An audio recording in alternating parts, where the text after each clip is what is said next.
Alright guys, what's up? James from Echelon Design Works here to talk about this SWAG Offroad metal brake kit we got for our H-frame press.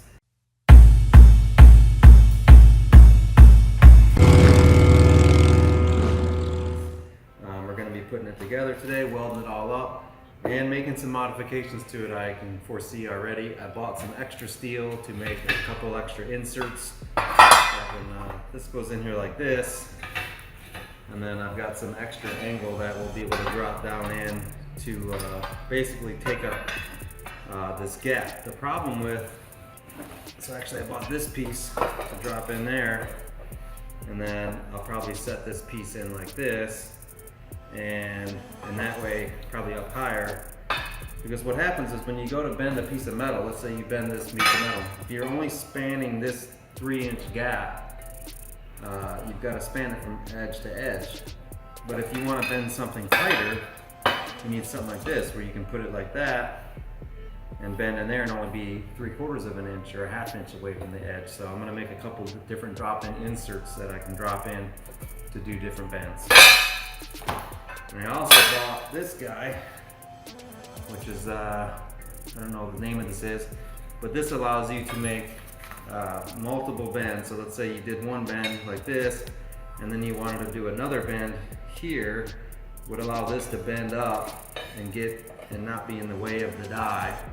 So I'm going to modify this so that this will also bolt up in there. So it should be pretty cool. Follow along as we get this done today. Alright guys, we're here at the bench. We've got the bottom C channel piece and the 2 rods. Now these rods need to fit down into here, and first thing you'll notice when you get this kit is that they actually don't fit.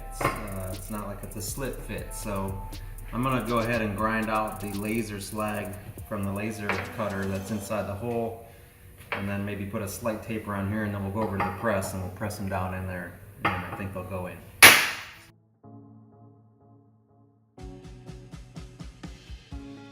Alright, we're over here at the press, and because we want to press this down almost all the way, but not quite, so that we can plug weld from the bottom, I'm just going to drop a washer down in the hole, and that'll keep it from going all the way.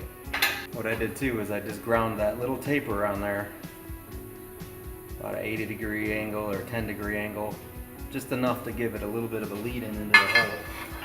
I'm going to drop this washer down in there. In there.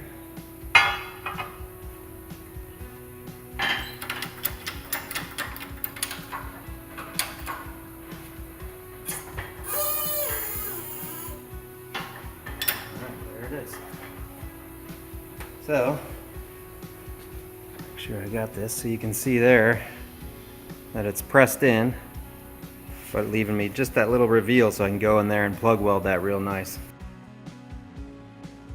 Okay, so I got these rods pressed into the base, and now I'm going to use machinist square to make sure that I'm nice and square, which that one looks really good.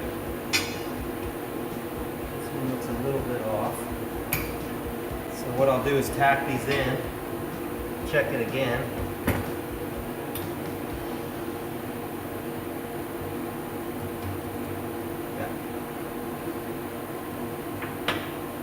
I'm going to go ahead and put a couple small tacks on, and I'll check it again. I'm going to be using a 3/32 tungsten today in my TIG torch. I got the amps at 175.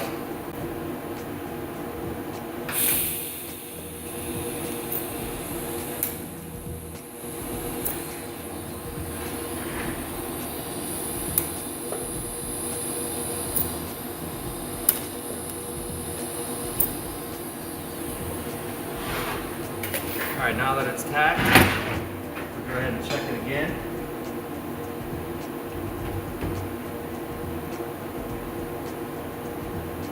Alright, that looks really good.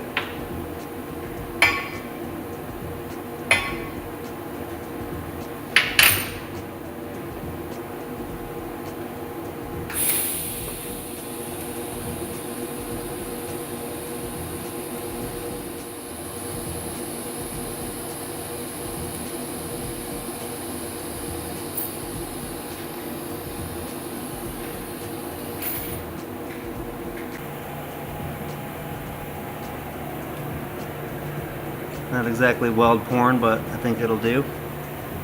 Alright, the next step calls for welding these little ears back on. Apparently they don't include those because of shipping problems, so I'm just going to clamp that back in real quick.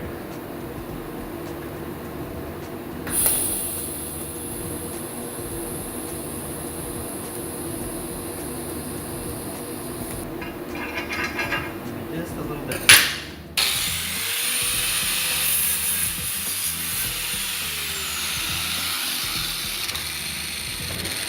You want to make sure you have a nice flat surface down here so that when you've got it in your press, it's not rocking on it. Alright, let's go to step 2.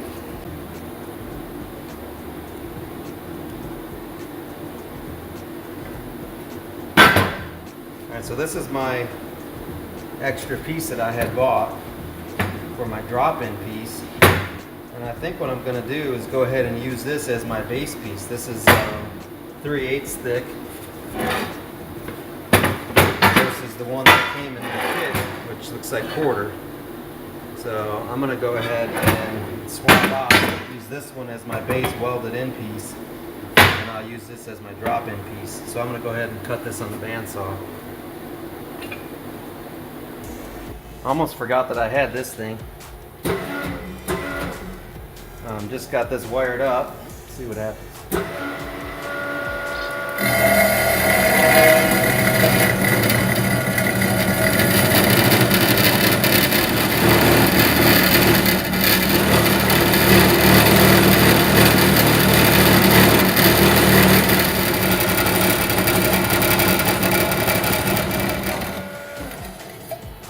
I forgot how great this saw was. It's probably been, well shit, it's been 10 years that I've had this machine sitting around not wired up. At my old shop, it was in storage. So that was nice. Hell yeah. Alright, so I'm just going to clean this up a bit and we'll get this in there. And I'm going to clean off all of this laser slag on there too.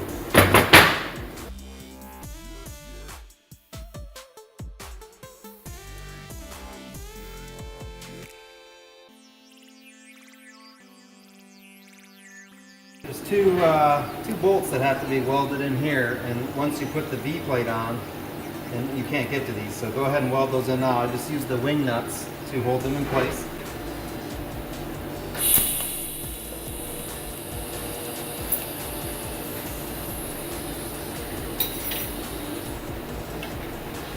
Those were zinc, so I kind of got a little blowback and a little ugliness there, but not too bad. I'll go ahead and put this V-plate back on. Alright, so this piece fits in here really nice. I'm just going to square it up and I'm going to go ahead and tack it in.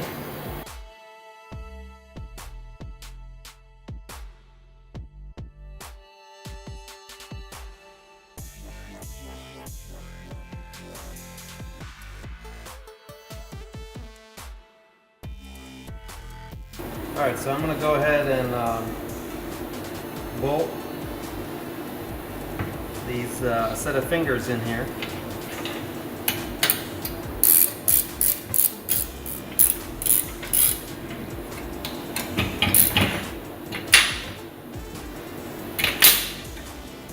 Alright. So the side we want to weld to is this side here. So this piece here will get welded to that, not to the finger and not to the threaded plate. And it really needs to be nice and centered.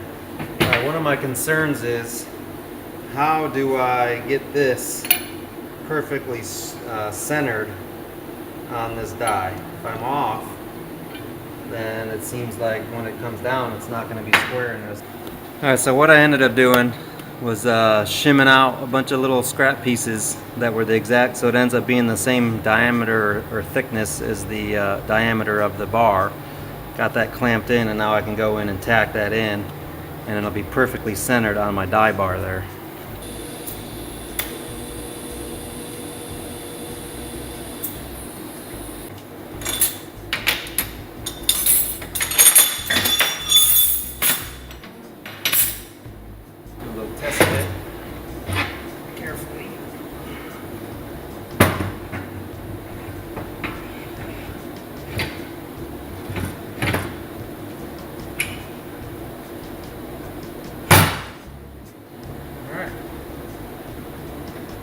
good.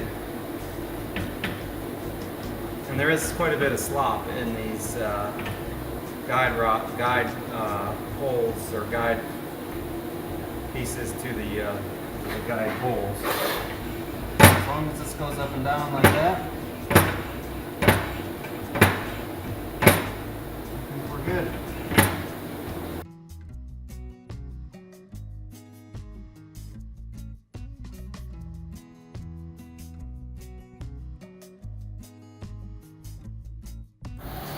Alright guys, here is the SWAG Offroad finger brake all welded together. Looks pretty good. Did practice my weaves. Of course I TIG welded it. So there was pretty much zero cleanup.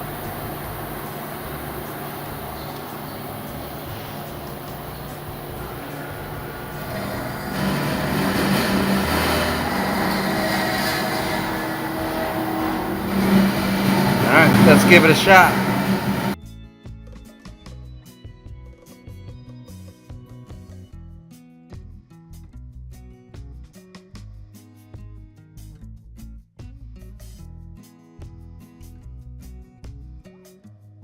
Alright, a little bend test here. I got a piece of 3/16 cold rolled steel in here. I'm definitely gonna, I already can see it now, that I'm gonna need to make another insert in here with a smaller gap, because this gap is such a far distance. But what I do, I have a feeling it's gonna put a big giant radius on this thing.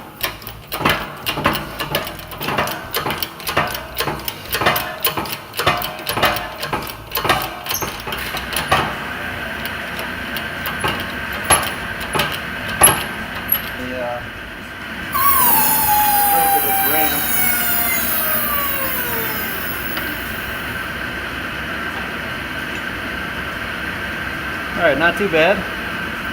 That's about I'd say 3/8 inch radius bend.